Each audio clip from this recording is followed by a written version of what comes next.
What's up, guys? How y'all doing? Cosmic Carry here. Today going to be rolling out on Malinovka. We're playing Assault in my T100 LT, brand new tier 10 Soviet light tank.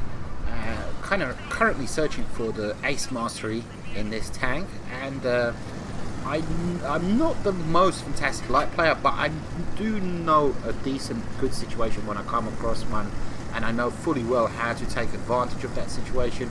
I know when I load into certain maps like Prokhorovka, the chances of a really high XP game are really good, you know. And when I loaded onto this map in the spawn position where I was on the attacking team, as you can see, I knew instantly where I needed to go.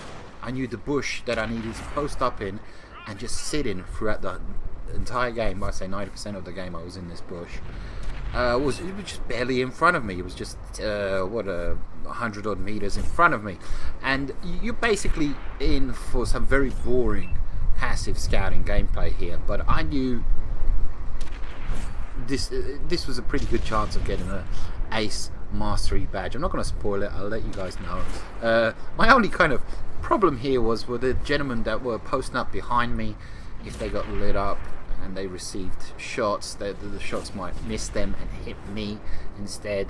So the trick here is there's not that much skill, of course. There's a bit of skill in picking the right bush, of course. You know, you need to know where to post up, and there's a bit of the temptation to fire your gun is very, very high. You need to resist the temptation to fire your gun, because the amount of damage that you can do compared to the amount of damage that your teammates can do for you, you can see all the damage that's kind of racking up. And not only that, it's a tier 10 game. It's a tier 10 game, so there's some massive guns at play here, and I'm in such a they don't have the foggiest that I'm here. They're continuously lit up.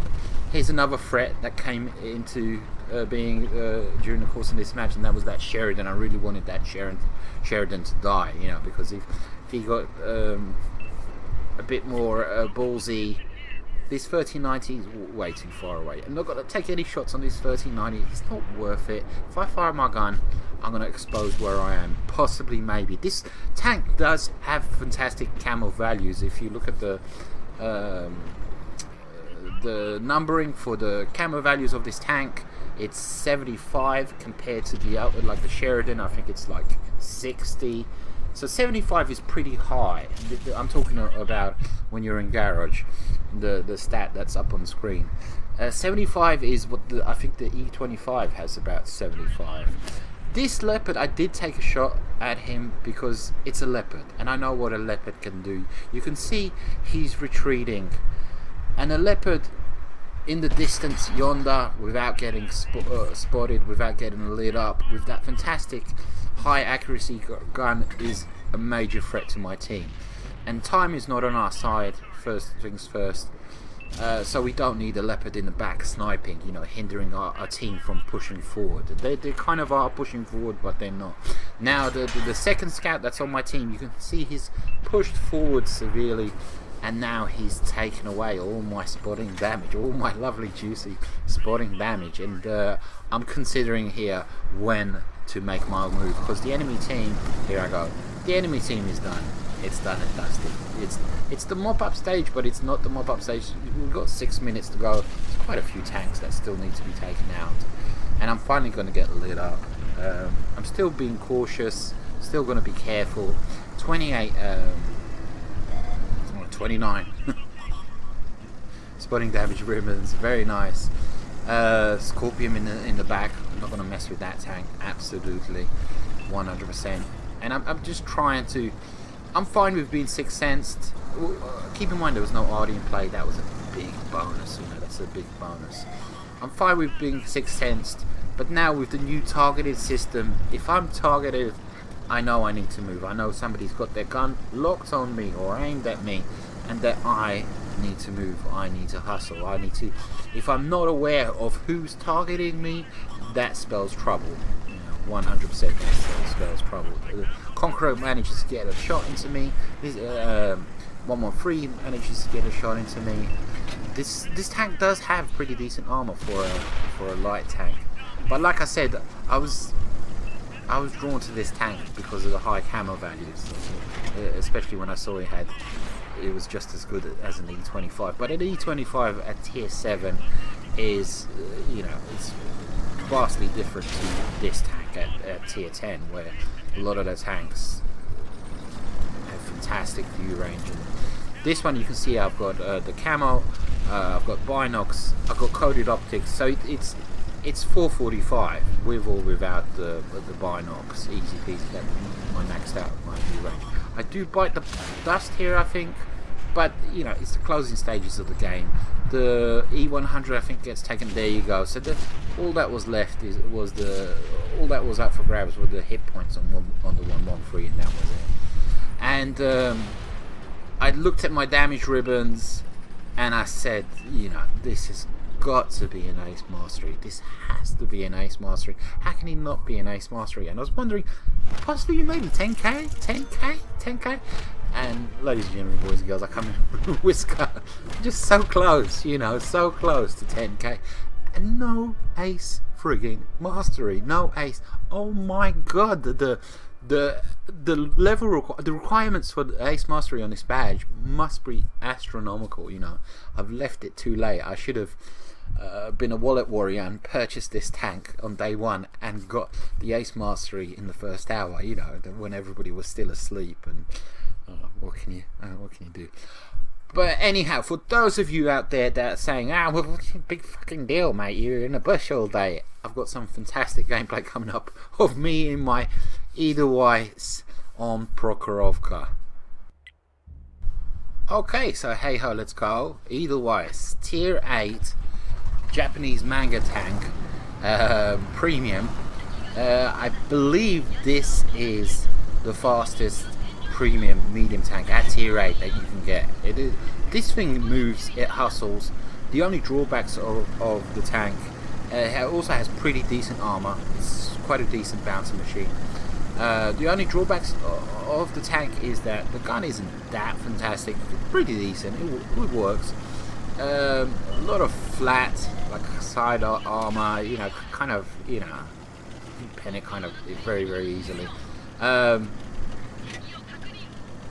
it's very unstable. Like the center of gravity of the tank is not. It's tall and it's narrow, and it has a lot of speed, and that kind of combination gives you a tipped over tank basically. It tips over all the time very easily, and you always have to be aware of that. It's kind of another added worry, not a negative, because it doesn't happen every single game. But if you don't treat the tank right, you end up flipping on your side, and that means you're dead. I'm going to be completely different. I'm going to be playing it completely different to the previous game, and I'll still get a high damage spotting game, And this is basically for all the haters out there who are like, hey, you're just fucking sitting in the bush, mate. You're just sitting in the bush, mate. You're sitting in the. I totally get it that I was just sitting in a bush, but like I said. Yeah, you do it and get 10k. Fuck off. But this is a good demonstration of the complete polar opposite of that game. But even though there's a crazy tactic at work here, the tactic at work here is just as balmy, it's just as nutty. And but it does work, because if you notice, I'm just going round and round in frigging circles. I'm going round and round and round in circles, and nothing more, nothing less. And that's about it. I mean, granted, towards the second half of the game, I do change it up. You have to change it up. But the moment I'm detected, I'm not even interested. 6 cents I'm fine with. It's like in the previous game. 6 cents I'm fine with, but if I'm targeted, then I'm ducking back into cover. I'm fully aware of all the little dips here in the snow, and I always have a plan B basically. As soon as I think I'm about to get spotted, I need to have an escape route. You know, this gentleman showing his side like that, that's just insane to me. That's just crazy, absolutely crazy. You don't know what's out there. You know, you don't know where the scout tank is, the TDs are, and you're showing your side like that, and you're in a minuscule amount of health. But anyhow, and you get nice armor, see, bounce, no problem. But repeatedly going around in circles, and what this does, and in order for this to work, there's certain factors that need to be in play here on Prokhorovka, which is you need to have some snipers behind you that you lighted up the Reds for. There's no point in me doing this if there's nobody behind me. And granted, there is a flaw. Pardon me, I'm not stop burping.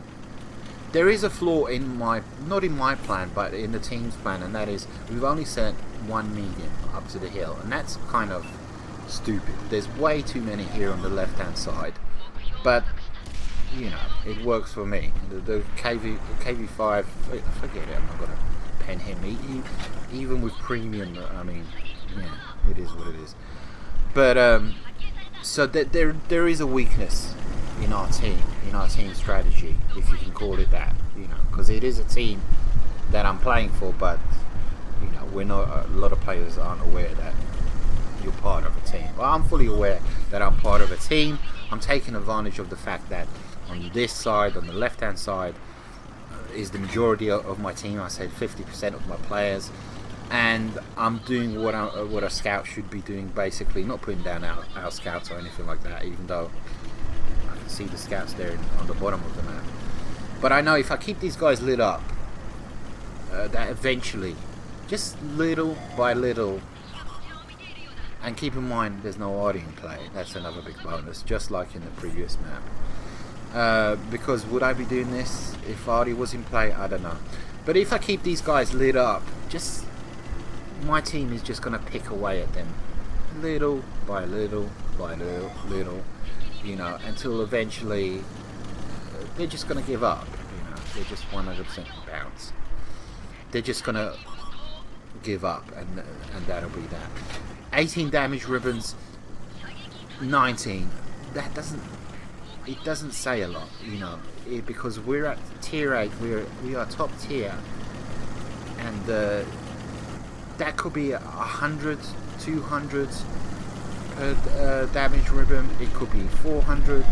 It could be 50. It could be God knows what, you know. So right now I'm saying it kind of feels like a GG, but it's only 3-4, you know. Okay, I've hit 20, so there's that. And we finally lost the hill, you know. We finally lost the hill, and 100% I cannot be over here because I don't know what's up on the hill,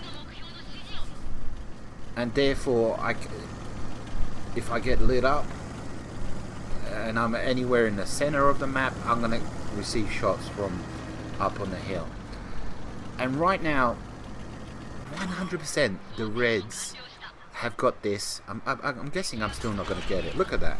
And I aim in on the way, I risk my tank, I make that sacrifice, and it still doesn't work out. I understand what I need to shoot at, and you know, so got a damaged gun, received my second shot, I made that sacrifice, but I wanted to take out the KV5 because I was fully aware what's going up on the hill, which is the Reds are dominating the hill.